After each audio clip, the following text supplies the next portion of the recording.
So you feel like your art isn't improving, which can be very frustrating and scary because you feel like you're wasting your time. So let's talk about it. I know this feeling is very normal amongst artists. Trust me, we all go through it. So you're not a bad artist if you feel like you're not improving. Trust me, it's a normal feeling. We'll discuss some reasons why you might feel that way, but let's first grapple with this idea of improvement. Most of the time when people discuss improvement, they just mean technical ability. I think so many artists are so focused on technical ability because it's easier to measure. It's so much easier to see technical improvement, especially when you look at artists you admire. The first thing that stands out for most of us is that they have this technical skill that we want to acquire because we believe that if we acquire this technical skill, we can better express ourselves, which makes complete sense. That makes a lot of sense. Wanting to be good at the language of visual arts is a natural desire, makes a ton of sense. But my frustration here is that I think we focus too much on the technical ability and then forget all these other things that are part of the art experience. For example, artistic taste. When you clicked on this video, I assume that you don't feel like your artistic tastes aren't improving. Yet that is an important thing that you develop over time. Your tastes are so specific to you that they do develop over time and you do improve them if you will take on this idea that there's improvement there. There is artistic taste that we can improve upon, yet it's very hard to measure. It's very intangible. Like your artistic tastes are hard to measure. That's why we don't value it the same way we value technical ability. And on top of that, I think the more important thing that we should focus on when it comes to improvement, and something that maybe we should change our mind to, is our level of introspection through the art. How much are you discovering about yourself through the art? And improving on that aspect of the art experience, I think is so much more valuable than just a technical skill. I'm not saying to not improve your technical skill. We'll get into some of that. But I do think that we should shift our mindset slightly and recognize that being able to use the art to introspect and discover things about ourselves is so much more powerful than just the technical ability. The technical ability should serve this aspect of ourselves. It should serve our artistic taste. It should serve our ability to introspect. So you might want to question yourself a little bit.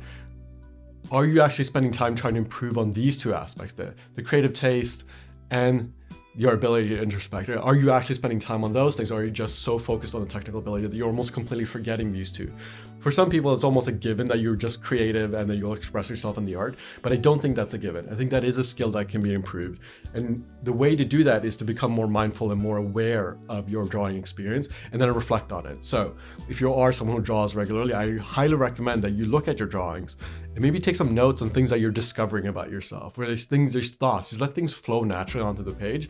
And what you will find is that you will discover things about yourself, which is a type of improvement that improves all aspects of life. Artistic technical ability is obviously valuable, but I do think that discovering things about yourself through the art is so much more valuable because it'll impact all aspects of your life. Now let's talk about some reasons why you might not be improving in the ways that you actually want to hear about in this video because you clicked on this title. I think one of the biggest things, at least something that I struggle with, is a lack of clarity. Do you actually know what you want? Do you know what actually brings you joy when you draw? So you might aspire towards a specific artist because you like what they make, but if you try to copy them, you try to study them, do you actually enjoy that subject matter? Do you actually enjoy that art style? Or is it just that this artist is so great that you just want almost admiration that you give them, right? Is it the admiration that you want, or is it the actual drawing? Is the drawing experience actually what you want? I think for me, what I struggled with for many years is that I was trying to force my art style towards something that was unnatural for me. I lacked the clarity and self-understanding that the way I should draw was with a ballpoint pen and watercolor paper and this more surreal, expressive style that instead of being so technical. It is kind of difficult to question your own desires, but I do think that you should sit down and try to be very deliberate about what brings you joy. What type of art style brings you joy? What is it that you actually want? And the way to know what you actually want is that it should get you excited. If the art practice makes you feel miserable because you're trying to chase this technical skill and it's just not bringing you any joy, then stop going down that path and take a second to figure out what is it actually that I want. And that might take many, many months, many, many years for many of us. It took me plenty of years to really hone in on it, but you want to start figuring it out and you want to start paying attention to what actually gets you excited to draw and what makes you feel like the art experience is painful. The art experience doesn't have to be painful. Obviously, there are challenges when it comes to improving your technical skills that will feel frustrating at times. That's completely natural. But the underlying feeling needs to be excitement. The underlying feeling needs to be curiosity and joy. And you can develop that. If you're not there right now and you're losing hope as I'm saying these words, don't worry, you can change all that. I had that experience before where I lacked clarity, the art practice was painful, and I changed that over time, but you need to do it deliberately. It's not something that will happen just magically. It's something that you have to be mindful of, and you have to believe that you can feel that way. So try to find clarity in what it is that you want, and try to make sure that the thing that you want is giving you some sort of joy, some sort of excitement, some sort of introspection that makes it worth it. This whole hobby can't be something that is just painful, right? You're not going to be able to sustain this art practice if you're always feeling in pain when you pursue this, right? It's just not sustainable. So try to figure it out. Try to find it. Try to find the love in it. Try to find the clarity of what it is that you actually want to make.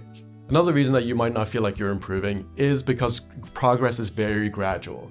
You might expect yourself to improve quickly, but honestly, it takes thousands of hours to really get good at drawing. So it takes time, and it's quite slow.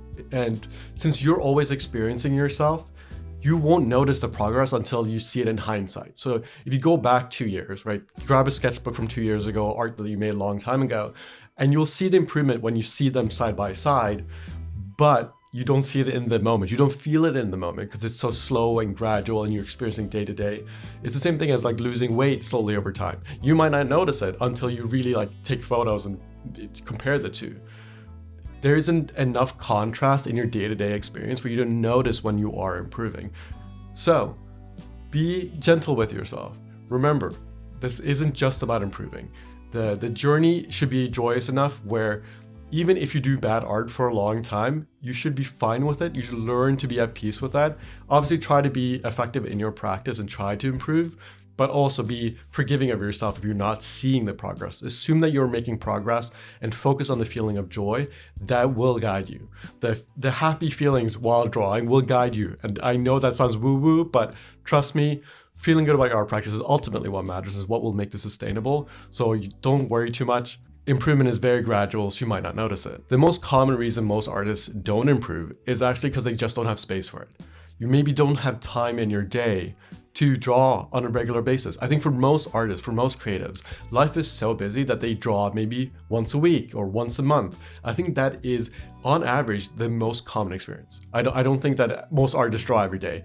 And I know that there's so much rhetoric around drawing daily and focusing on working hard. Work hard, you gotta force yourself, be disciplined, wake up early. And I say those things as well. I also suggest that you should figure out ways to draw more often. But remember that you don't have to draw every day. You don't even have to draw every month. You can draw once a year. You're still an artist. But I do think that makes it harder to improve. If you are feeling like you aren't improving, it might just be because you don't have space for it. If life is busy for you, if life is hard for you, the idea that you're also going to improve your art amongst all this mess is so unrealistic. It's too much pressure. You're putting too much pressure on yourself. Remember, if you draw very little and you have very little space for your art practice, then don't expect yourself to improve quickly. And that is fine. That doesn't make you any less of an artist, doesn't make you any less creative. Whoever says that to you, stop listening to them. You can draw once a year, and as long as you enjoy it, and as long as you like really care about it, as long as you care about it, you are a creative. That's the only reason why you're watching my channel, right? There's a creative voice within you that is coming out. It's calling you forth, basically. It's pulling you in, saying, hey, I'm creative. Like I care about these things, and that is enough. But be mindful that if you don't feel like you're improving fast enough, it could just be that you don't have space for it. And be forgiving. Know that, hey, your life circumstance just doesn't allow you to draw that much. And that also includes if you don't feel inspired on a regular basis, right? You might have the time, but maybe you just don't have the energy, or maybe you just are so drained by life that it's hard to sit down and draw. And that is okay. It's okay to feel that way. It's okay not to have the emotional space to draw all the time. I would recommend you try to develop a more beautiful art practice over time so that will become easier. But if you can't, that's completely fine. Stop worrying so much about improving. At least improving technically. What I would recommend is that you try to improve your love for art, your love for drawing, which is hard. It's very hard to tell someone that's struggling that you should like fall in love with your art practice. I fully understand that. But your focus should switch from improving technical ability to improving your relationship with your art practice, especially if you are someone who struggles to draw on a regular basis. So that might be the number one reason most people don't improve. Like if most artists aren't improving technically, it's because they just aren't falling in love with art practice enough and they just don't have the space for it. One thing to keep in mind here is that you can make bad art and still be an artist, right? You don't have to make great art. You don't have to be technically impressive. If you feel a lot of pressure to make technically impressive art, you might want to step back and ask yourself, why do I feel this pressure? How do I make this pressure feel more constructive? If it feels negative, you can turn that into positive. You can turn it into an adventure where the improvement is exciting instead of it being this judgment on how poorly you are doing right now, right? Your art shouldn't be a constant reminder of how you're falling short. I know that that's how most of us experience art, or most of us experience life in general that way, just like almost judgments and shame and all this stuff. Try to reduce all that. Remember that you can make bad art for the rest of your life. That's completely fine. And actually, that's quite beautiful, especially if you're able to introspect to the art. I think that's way more important than any technical ability. Being able to find yourself and discover things about your lived experience is so much more valuable. If you are interested in learning more about a deeper awareness of your artistic experience, go check out my mindful drawing course that's linked below. It's perfect for people who struggle with perfectionism and art block, because it cured me of all that, like learning intuitive drawing cured me of all those things. So check out that below if that is of interest to you. Love you, appreciate you. See you in the next video, and check out this video right here. Whoa, another video. Come watch another video with me. Bye.